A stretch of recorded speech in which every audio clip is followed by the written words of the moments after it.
Welcome back to A Celtic State of Mind. I'm Paul John Dykes, and this afternoon I'm joined by Laura Bradburn. It's Celtic 0, Dundee 0, Laura, and it seems like a carbon copy of the first half against St Johnstone, where Celtic have all the possession, all the control, but no cutting edge.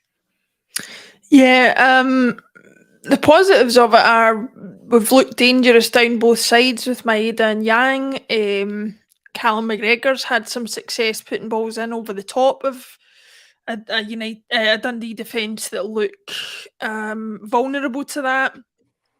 But apart from that, it's looked a little bit flat and a little bit like, as in so many other situations, a team comes to Celtic Park to, batten up the hatches, and we're finding it difficult to break that down. No, you're right. It's definitely that kind of feeling. And we'll try and dissect what we've been looking at in the first half, because obviously we've got a debut boy in Nat Phillips making his first appearance for Celtic. We've got David Turnbull starting the game again. We'll be talking about his performance and whether or not it's that kind of playmaking aspect of Hatate's game that we're going to need here to cut through this defence. I agree with you. I think both wings, particularly Maeda, have looked very, very dangerous. But Laura, see when Celtic cross a ball in, and I'm not just talking corners, but see if we cross the ball in, do you ever feel like we're going to score? Not today.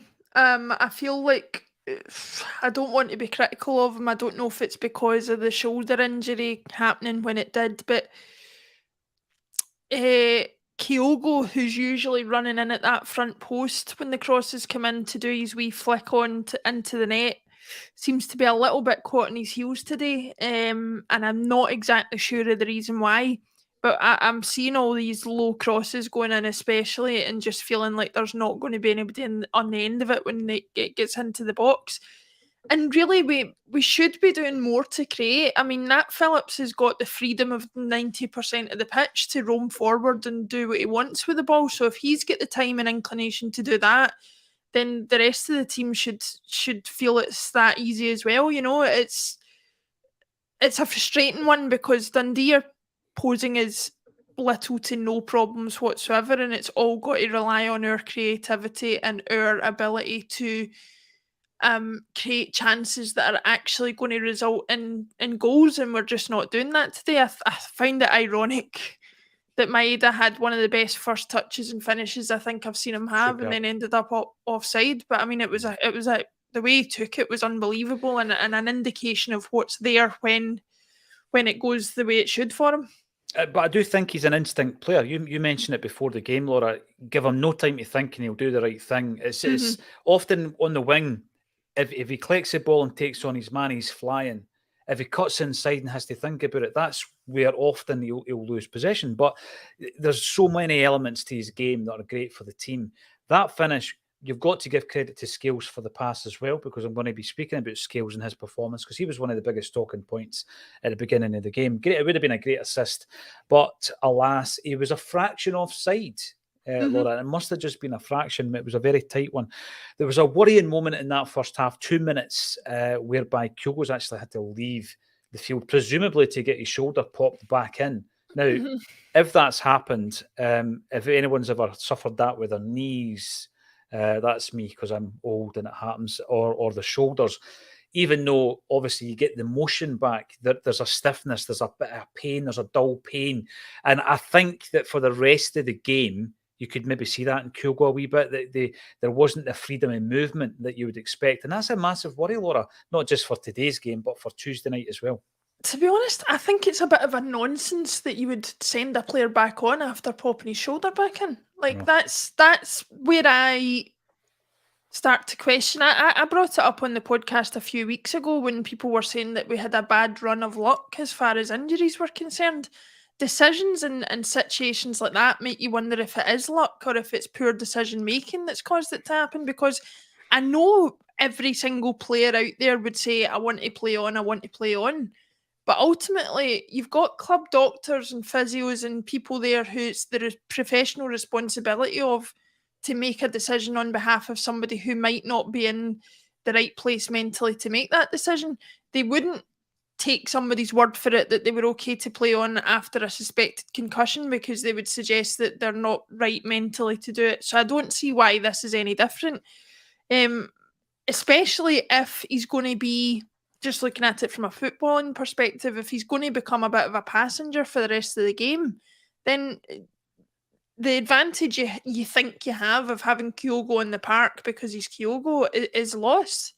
And we've got O on the bench there, we've got Palma, we've got Maeda could go through the middle and we bring someone else on. There are options there, and with all due respect, any of those options should be good enough against Dundee. There's no need to rely on Kyogo, because what you don't want is a situation where that extra 45 minutes, even if he doesn't play another minute of this game, if that causes an issue whereby he's out for Tuesday, then it's not going to have been worth it. No, I tend to agree with that, because on 16 minutes, Laura, it's a blow. It's a blow if Kyogo has to go off. But we should have enough quality to see out this game and win the game. It's the after effects of putting him back on for the remainder of that half, or indeed the remainder of the game, where he's obviously carrying that injury with him. That's my concern. Does that then put him out Tuesday night? If that's the case, then it's a bad decision. You're right. I totally get what you're saying. And I do remember Ange commenting about Kyogo played with one arm. You know, it's difficult to get him not to play. So you're right. If you ask Kyogo, are you fit to play? He'll say yeah, and he'll go back on the park. So I think that it would not surprise me if he's taken off at half time because he was moving gingerly. I didn't actually see what Granty was talking about in the commentary, whereby apparently he's been pulled. His arm's been pulled. He's pulled him, Paul. He's pulled him. That's all I can say. I know, Granty, love him.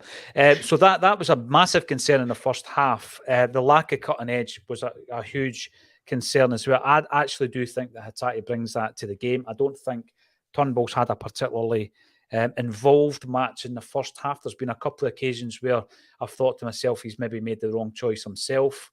There was one occasion where he gets the ball in a dangerous area, he tries to line himself up when the pass to Maeda was probably on and probably a better pass.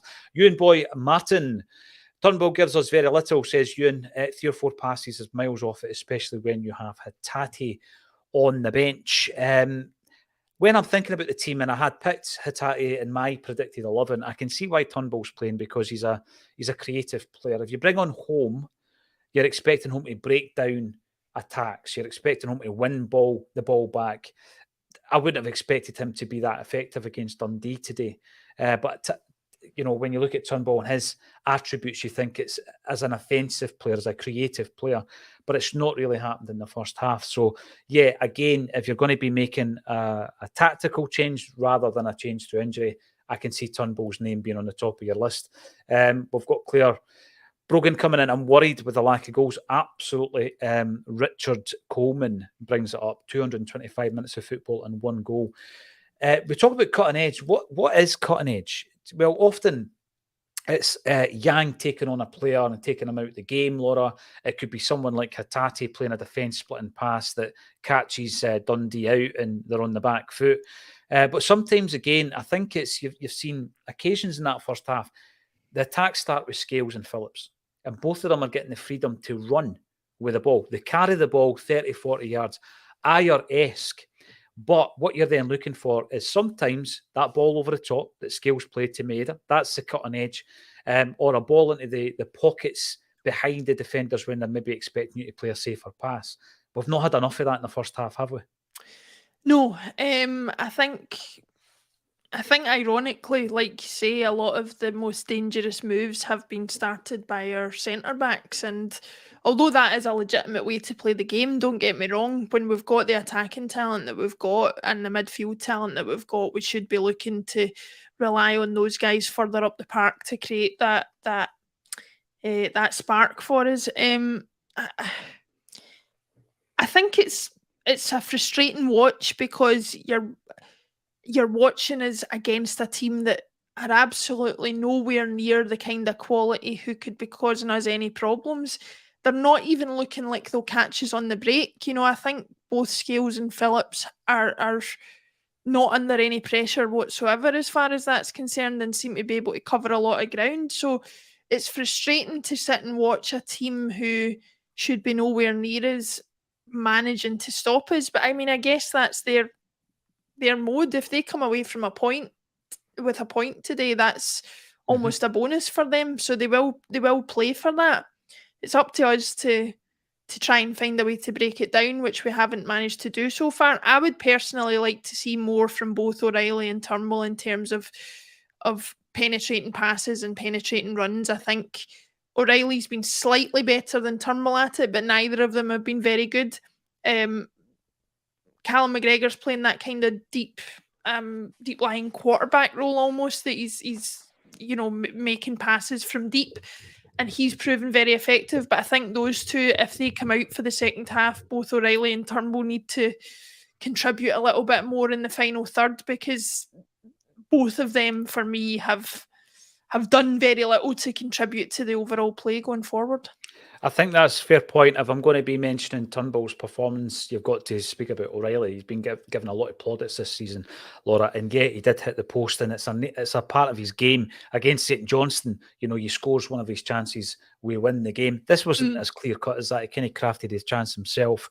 But yeah, I take that on board. I don't think O'Reilly's had a particularly good first half, and we need the creative players in a game like this. We need someone to unpick that defence, because it's Operation St Johnstone for Dundee today, and if they manage to continue this 10-15 minutes into the second half, you've seen what happened at Celtic Park the last time, Laura. Then the fans are becoming frustrated, then people start making the wrong decisions on the ball, and then you look at the bench, and by the way, there are players on that bench that I think can make a difference, but against St Johnstone, the changes did not have the same kind of effect that we got used to last season, where you can make 4 or 5 changes and the whole tempo of the game changed. We didn't see that against St Johnstone. There's another thing I want to mention before we go back to the second half, and that was the save made by Joe Hart. We didn't really speak too much about Hart, because I felt that if we did, we'd probably just be repeating ourselves, Laura. My view on Hart this season is that he's no longer expected to play as a sweeper. He's no longer expected to have the ball at his feet for long periods of time, where sometimes he has to take a player on. We've seen that. Pass the ball, quickly in amongst his centre half. He's not really expected to do that now. I think Rodgers is just saying, be a goalie, command your area, which he did do. He done really, really well with a cross ball that could have been dangerous, and he did it again where he was called upon, and he's made a big save for us in that first half. Now, incidentally, that came from Nat Phillips not really winning his header, and I've made a note here saying that him and Scales have lost a lot of aerial battles in that first half. You look at the size of them, you look at their kind of physical prowess. That's a surprise. That's a bit of concern as well, Laura. Yeah, it is. I don't know if it's the type of balls that are coming into them or whatever, but they are the type of thing they should be dealing with better than they are. As for Joe Hart, I think he, like you say, he's playing to his strengths, and we're really seeing what he's still got to offer. He's saved our bacon a good few times today. Or not a few times today, a few times this season, I should say.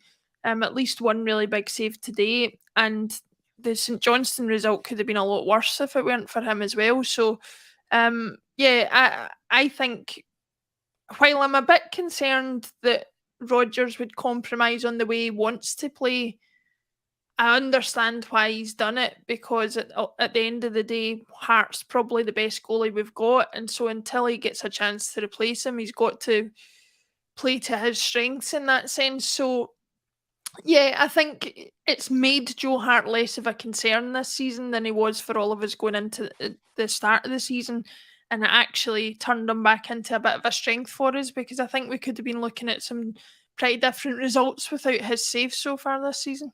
St Johnstone in this game so far, Laura, absolutely. And again, at Ibrox, I thought he was outstanding as well. John Sweeney, apart from the disallowed goal, there's no penetration, and would change in midfield. Hatate and Bernardo second half.